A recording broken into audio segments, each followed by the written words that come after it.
യുഎസിന്റെ ഇരട്ടത്താപ്പൊന്നും ഉത്തര കൊറിയയോട് നടക്കില്ല. യുഎസിന്റെ വ്യാമോഹത്തിന് ചുട്ട മറുപടി.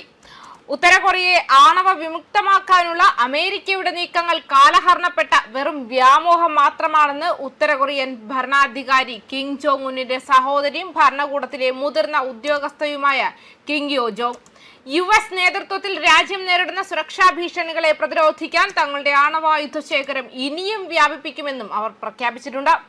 7 വർഷത്തെ ഇടവേളയ്ക്ക് ശേഷം ചൈനീസ് പ്രസിഡന്റ് ഷീ ജിൻപിങ് ഔദ്യോഗിക ചർച്ചകൾക്കായി ഉത്തര കൊറിയ സന്ദർശിക്കാൻ മണിക്കൂറുകൾ മാത്രം ബാക്കി നിൽക്കെയാണ് അമേരിക്കയ്ക്കെതിരെ കടുത്ത ഭാഷയിൽ കിമ്മിന്റെ സഹോദരി രംഗത്തെത്തിയിരിക്കുന്നത്.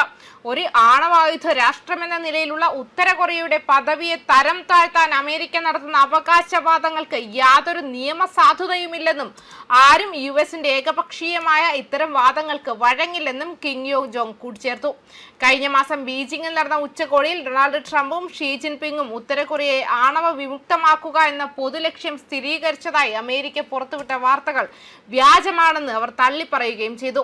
യാഥാർത്ഥ്യങ്ങളിൽ നിന്നും മാറി നടക്കുന്ന അമേരിക്കൻ ഉദ്യോഗസ്ഥർ ഇപ്പോഴും തങ്ങളുടെ ഉട്ടോപ്യൻ സ്വപ്നങ്ങളിൽ നിന്നും ഉണർന്നിട്ടില്ലെന്നാണ് ഇത് വ്യക്തമാക്കുന്നത്. ആയുധങ്ങൾ വർദ്ധിപ്പിക്കാൻ അമേരിക്കയും ദക്ഷിണ കൊറിയയും നിരന്തരം ശ്രമിക്കുമ്പോൾ ആത്മരക്ഷാർത്ഥം ആണവായുധ പ്രതിരോധ ശേഷി ശക്തിപ്പെടുത്തുക എന്നത് തങ്ങളുടെ മാറ്റമില്ലാത്ത അവസാന തീരുമാനമാണെന്നും അവർ ഓർമ്മിപ്പിച്ചു. കഴിഞ്ഞയാഴ്ച പുതിയ ആണവ സാമഗ്രികളുടെ ഉൽപാദന കേന്ദ്രം സന്ദർശിച്ച കിം ജോങ് ഉൻ രാജ്യത്തിന്റെ ആണവശക്തി വൻതോതിൽ വർദ്ധിപ്പിക്കുമെന്ന് വ്യക്തമാക്കിയിരുന്നു. കൂടാതെ മിസൈൽ ഉൽപാദന ശേഷി 5 വർഷത്തെ പദ്ധതിക്കുള്ളിൽ ഇരട്ടിയിലധികം വർദ്ധിപ്പിക്കാൻ അദ്ദേഹം ആയുധ നിർമ്മാണശാലയ്ക്ക് നിർദ്ദേശം നൽകിയിട്ടുമുണ്ട്. സമീപകാലത്തായി ഉത്തര കൊറിയ തങ്ങളുടെ വിദേശ നയങ്ങളിൽ റഷ്യയ്ക്ക് മുൻഗണന നൽകുന്ന സാഹചര്യത്തിൽ പ്യോങ്യാങ്ങിന്മേലുള്ള ചൈനയുടെ സ്വാധീനം വീണ്ടെടുക്കുക എന്ന ലക്ഷ്യത്തോടെയാണ് ചൈനീസ് പ്രസിഡന്റിന്റെ ഇപ്പോഴത്തെ സന്ദർശനത്തെ വിദഗ്ധർ വീക്ഷിക്കുന്നത്.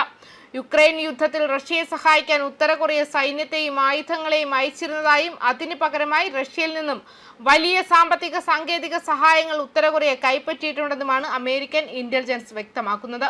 ഈ സാഹചര്യത്തിൽ ഷീ ജിൻപിങ് ആണവ നിരോധന വിഷയം നേരിട്ട് ഉന്നയിക്കാതെ സാമ്പത്തിക സഹായ പദ്ധതികളിലായിരിക്കും കൂടുതൽ ശ്രദ്ധ കേന്ദ്രീകരിക്കുക എന്നാണ് വിലയിരുത്തലുകൾ. അതേസമയം ഉത്തര കൊറിയയുടെ പക്കൽ നിലവിൽ 90 ആണവ പോർമുനകൾ നിർമ്മിക്കാനുള്ള ആണവ സാമഗ്രികൾ ഉണ്ടെന്നാണ് US Congress research agency report വ്യക്തമാക്കുന്നത്. 50 പോർമുനകളെങ്കിലും ഉത്തര കൊറിയ ഇതിനകം നിർമ്മിച്ചതായും അമേരിക്ക വിശ്വസിക്കുന്നുണ്ട്.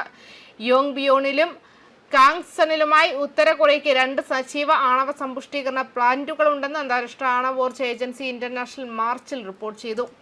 യോങ് ബിയോണിൽ നിർമ്മിക്കുന്ന പുതിയ കെട്ടിടത്തിന്റെ ഘടനയും വൈദ്യുതി കൂളിംഗ് സംവിധാനങ്ങളും കാങ്സണിലെ പ്ലാന്റിംഗ് സമാനമാണെന്നും ഏജൻസി നിരീക്ഷിക്കുകയും ചെയ്തിട്ടുണ്ട്. ഇതിന്റെ പുറംഭാഗത്തെ നിർമ്മാണം പൂർത്തിയായതായും ആന്തരിക ക്രമീകരണങ്ങൾ പുരോഗമിക്കുന്നതായും ഏജൻസി റിപ്പോർട്ടിൽ വ്യക്തമാക്കുന്നുണ്ട്.